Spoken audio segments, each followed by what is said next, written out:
You know, the Special Olympics movement has as its origin a fundamental principle, and it started in 1968 with that fundamental principle active and alive. The fundamental principle was that everybody deserves a chance, and that sport can be a vehicle for expressing everybody's capacity to contribute. That mission, the concept that people with special needs, who might have been considered the most vulnerable people, the most, in a way, broken people, the least strong, the least powerful people, that they could be Olympic, that they could aspire to the ideals of human greatness. I mean, this was a complete reversal of people's expectations. We reversed those paradigms, and greatness became about the spirit. Greatness became about what you bring to the table, not what you're given at the start. Greatness became about perseverance and courage and friendship and openness and love.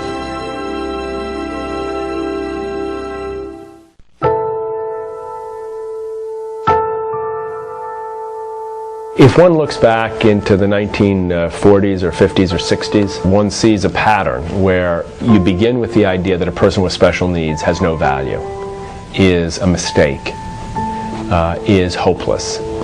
And so in the medical profession, in the social services profession, people would say to a mother, get rid of this child. Give the child to the state, the child will be cared for, but the child is hopeless.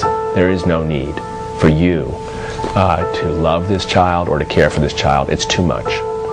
So we saw really a terribly tragic period in the history of people with special needs, where horrible institutions were created that were not necessarily created out of malice but out of indifference. People housed like animals, people treated like worse than animals in many respects, and families forever separated from the idea that their child mattered, never able to be proud of a son or a daughter or a brother or sister, for many never even seeing that brother or sister, and all the guilt and confusion and tragedy that is accompanying that kind of experience.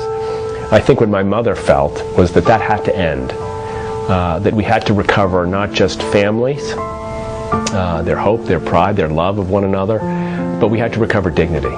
And so Special Olympics was an attempt, in a way, to open the world's eyes. You know, we started in a stadium. It is not just about allowing play, but it is allowing the world to see.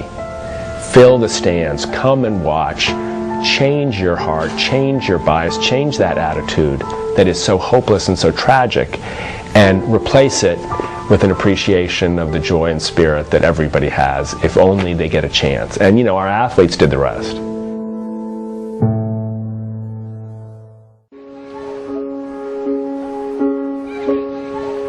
Having a little sister that was born with Down syndrome was something that, you know, you never anticipate, you know, until she was born. I don't think I'd ever known someone or met anyone that I remembered that had any kind of disability, whether it was physical or intellectual. I remember my parents sitting my older sister and I down before she was born, after my mom got pregnant, and explaining to us that when Barbie was born, she was going to be different.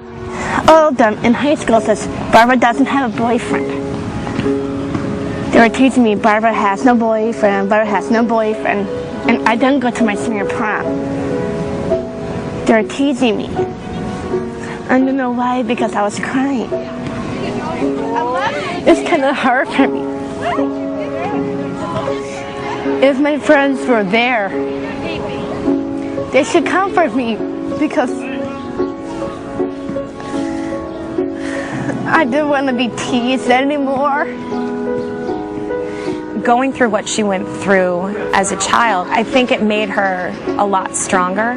And then to go through Special Olympics gave her something to aspire to. I mean, this is something that she will have for the rest of her life. And there are opportunities that she has through Special Olympics that she never would have had otherwise. She's able to compete in 19 different sports. You know, she never would have thought she'd play golf. She does it now. Bocce ball. These opportunities are presented to her because she sees somebody else doing them. And she's like, you know what, I can do that. I want to try that. And there are certain sports like figure skating that, I mean, we never, ever in our wildest dreams would have thought she could accomplish what she does. And now she's amazing at it. And it's her favorite thing to do on the planet. I love Special Olympics. Special Olympics is like my family.